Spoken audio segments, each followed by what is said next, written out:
Welcome to my new blog है। मस्त घाम लागिरहेछ। अहिले हिलेको मौसम एकदमै राम्रो छ। अझै हामी अब के गर्ने भनेर सास पर्न लागिरहेछ। हामी अब सनसेट हेर्नको लागि चाहिँ थोरै माथितिर डाँडामा जाने प्लान गरेका छौँ। अनि हामी चाहिँ जान्छौँ माथिको डाँडामा। त्यो डाँडा चाहिँ हिलेदेखि थोरै माथितिर त्रिशुले भन्दा अलिकति माथितिर गुराँसे भन्छ होइन। त्यहाँ चाहिँ थोरै के भन्छ चिया बगान पनि छ। अनि त्यसपछि धुपीको रुखहरू पनि छ। अनि त्यहाँदेखि चाहिँ मजाको सनसेट देख्छ क्या। सो हामी चाहिँ एकैछिन त्यहाँनिर जाने प्लान गरेका छौँ।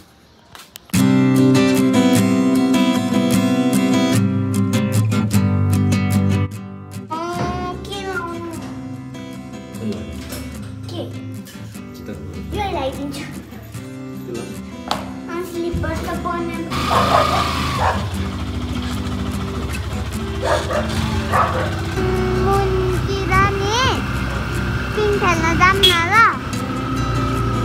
ल बाबा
हिलेदेखि लगभग 10 मिनटमा चाहिँ हामी यो डाँडामा आछौँ है।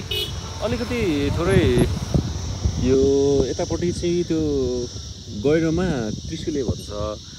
अनि यो डाँडा पनि एकदमै राम्रो भ्यू पोइन्ट छ क्या। त्यहाँनिर चाहिँ पुरा तरकारीहरू राखिरहेछ है। एनिवे यो क्षेत्रमा चाहिँ तरकारीहरू अति नै बवाल निस्किन्छ। कहाँबाट हो? अनि हामी अब थोरै उता गुराँसे भन्छ है त्यो डाँडा गुराँसे जान्छौँ। एनिवे यो पनि भ्यू पोइन्ट चाहिँ अति नै दामी छ।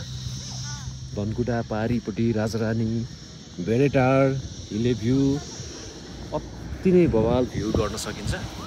हिलेदेखि थोरै 5-10 मिनटमा मात्रै पनि हामी आउन सक्छौँ। This is the best view point होइन। अति नै बवाल छ। अब हामी थोरै माथि गुराँसे गएर त्यहाँको सनसेट भ्यू गर्छौँ।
यो चाहिँ गुराँसे डाँडा हो होइन। यहाँबाट धेरैतिर हेर्न सकिन्छ, धेरैतिर देख्न सकिन्छ है।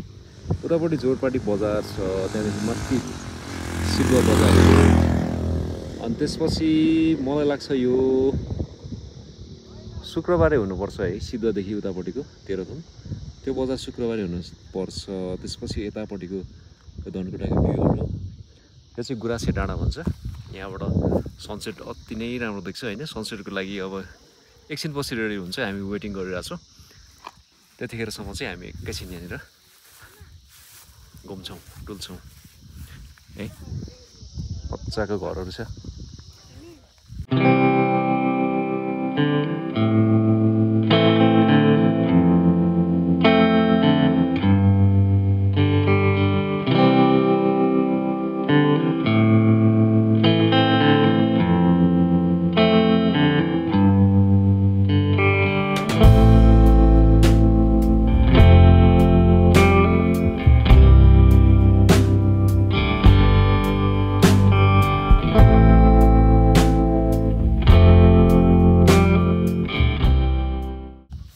अनि यो ठाउँमा चाहिँ अत्याधिक तरकारी उत्पादन हुन्छ। सिजन अनुसार अहिले कोपीहरू निस्किरहेछ है। त्यसपछि त्यो मटरहरू पनि छरिराख्नु भएको छ। यहाँनिर चाहिँ बन्दा मुला टनाटन निकाल्नुहुन्छ क्या। अनि यहाँदेखि जाने भनेको तराईतिर जान्छ क्या, काँक्राबिटा भनौँ, विराटनगर है। ठुल्ठुलो गाडीले चाहिँ एक्सपोर्ट गर्छ क्या तरकारीहरू। तरकारीको लागि चाहिँ एकदमै पोटेन्सियल एरिया हो यो चाहिँ।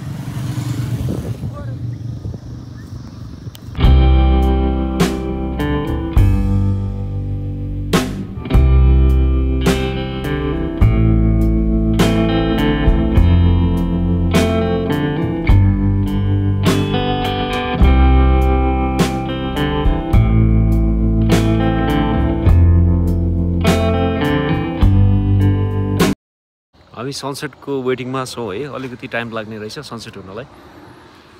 यहाँनिर राम्रो घर छ बाटैको छेउमा। अनि यहाँ हामी चाहिँ यसो हेरेर टाइम स्पेन्ड गरिरहेछौँ। अरा ओइ के हो?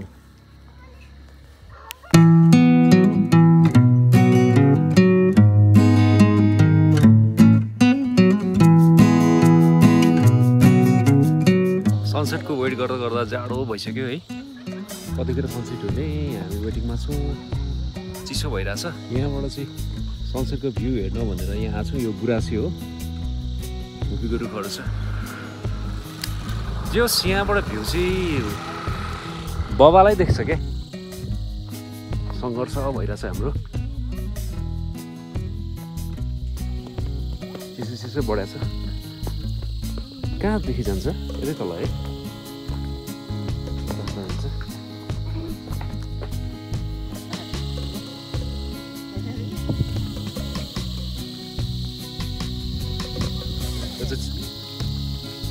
चिया बगान हो गुराँसे।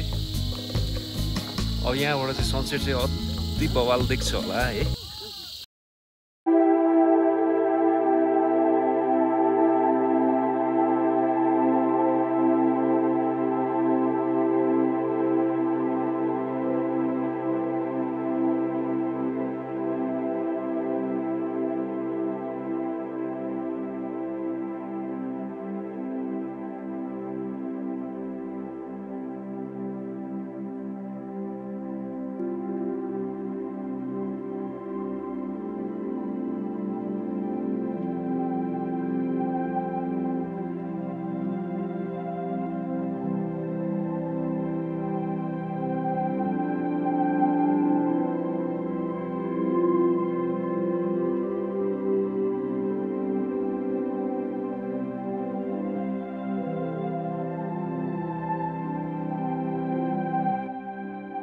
सनसेट भ्यू हेऱ्यौँ हामीले है गुराँसेमा आएर। एकदमै पर्फेक्ट सनसेट भ्यू छ। तर हल्का कुहिरो लागेर चाहिँ मजाले त्यो घामै चाहिँ डुबेको देख्न पाइएन। तर पनि यो गोल्डन भ्यू छ नि, यो हो नि हामीले चाहिँ इन्जोय गरेर अब हामी फर्किन्छौँ। आजको हाम्रो भ्लग हिलेदेखि यहाँ गुराँसेसम्मको भ्लग यति नै रह्यो। यहाँहरूले पक्कै पनि इन्जोय गर्नुभयो होला भन्दै फेरि नेक्स्ट ब्लगमा भेट्ने वाचकसहित आजको ब्लगलाई हामी यहीँ इन्ड गर्छौँ थ्याङ्क्स फर वाचिङ